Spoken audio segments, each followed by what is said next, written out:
specifically makes sense for cement to do because they're not in those areas, right? Okay. So this is how it is. So we support the group in terms of giving them ideas and what they should be doing to implement their CSR, but it's funded by the business units and it's implemented by the business units. Okay. We just support and advise. Okay, Zouera. Yes. We'll just take a short break and we'll come back and continue our discussion with Zouera Youssoufou.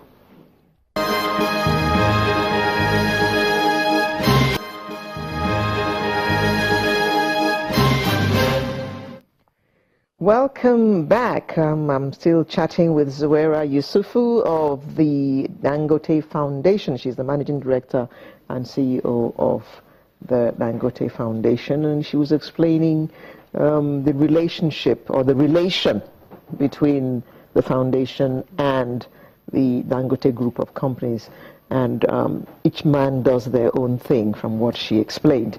Now, let's talk about the Dangote micro grant disbursement, which is currently going on in Lagos. Yes. What's that about?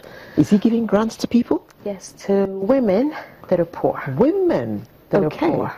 Okay, so how do you determine who's poor? So it's a program that we run in partnership with the state, because obviously we can't determine who the poorest women are in each LGA. Okay. So we work with the state of Lagos, and they put in committees down to the ward level to identify who the neediest people were. So as you know, people know who the poor are amongst them. So the list is bubbled up from the bottom up. And But then, some will try to pass off. Yeah, but we've really made sure that we've had a very limited amount of this. The list is cross-checked different ways to make sure that we really have the deserving women on there. Okay. And so what happens is we give each one of them a cash grant of 10,000 naira and a phone. The phone is subsidized by Airtel, who also gives the SIM card and some airtime, and the mobile payment is done through Paga. So they get their money in electronic form.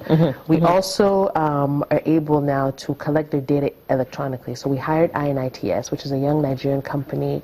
They're the ones who did the INEC voter cards, the PVC cards. So it's young Nigerian engineers. So we hired them to design a data capture device for us, and we use those and take the enumerators to take the data of all the women down. So we have their thumbprint, we have their picture, we have their phone number, because now we give them a phone, and then we transfer the money to them. Are you encouraging them to do anything with that money you're giving to them? Yes, the pep talk that comes with the money is really to use it wisely, either to expand a small business that they're doing or start one. And we found, as we're monitoring and evaluating these various grants, that women are really doing productive things with the money.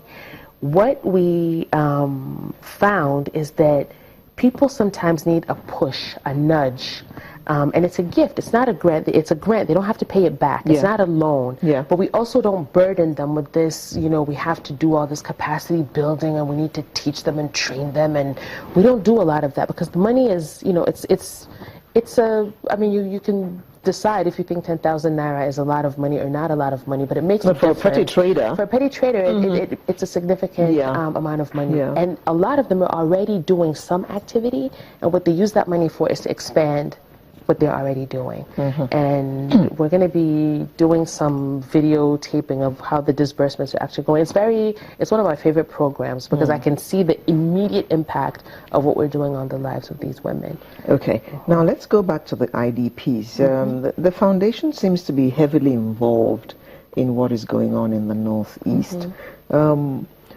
We spoke about the IDPs this morning. I don't know if you were in the studio yet and you heard that things seem to be looking up. Dangote himself is helping rebuild structures. I mean, the state said that they asked him not to give them money. You make cement, so help us build houses so that we can resettle these people. Now, if you were to give the government advice as to how to move forward from where we are now regarding the IDPs, what would that be? I think the first thing is that people don't want to be in the camps. They want to go to work and they want to have normal lives. Life in the camps is difficult. Living this hand-to-mouth existence, living off of people giving you food every day handouts is a demeaning, not. It's a difficult life, and all the people I've been to many of the camps. I've been to Bama. I've been to Maiduguri several times. I've been to Yola. I think people just want to go home. Now, going home is not always an option. It's not an option yet. So I think what we really need to be thinking of is how do we get people back to work and back into productive life? So whether it's getting them farming, getting them job training, helping people resettle outside of where they came from, because if their town has been destroyed and is no longer viable, the effort needs to be on, well, how do you pick up your life and continue in another context? So that's a lot of the work that we've been helping the state of Borno specifically do. We went with Alhaji Aliko in May, the first time we went there. We went to the camps ourselves. We just recently went back there with Bono. And I think more and more... I was coming to that. Did I took the wind out of my sails. I think we need to pay attention to this situation. It's really not good. Women are still giving birth in very difficult conditions there. People still don't have food. In the camps? Yes, they're still living. They're still making babies in the emergency. camps. They are. I suppose life goes on. Life does go on. I saw 2 babies who were born the day before we came, last time I was there. And so, I just think about what do we do with those children? What is the life? What is the hope for them? And I think a lot of it needs to be, we need to invest in helping them rebuild their lives, helping the kids go back to school. The parents need to get back to work, whether it's farming or fishing or trading. And we need to start moving people from the camps into productive life. I really think that that's what we need to, where we need to focus efforts. But it takes everybody's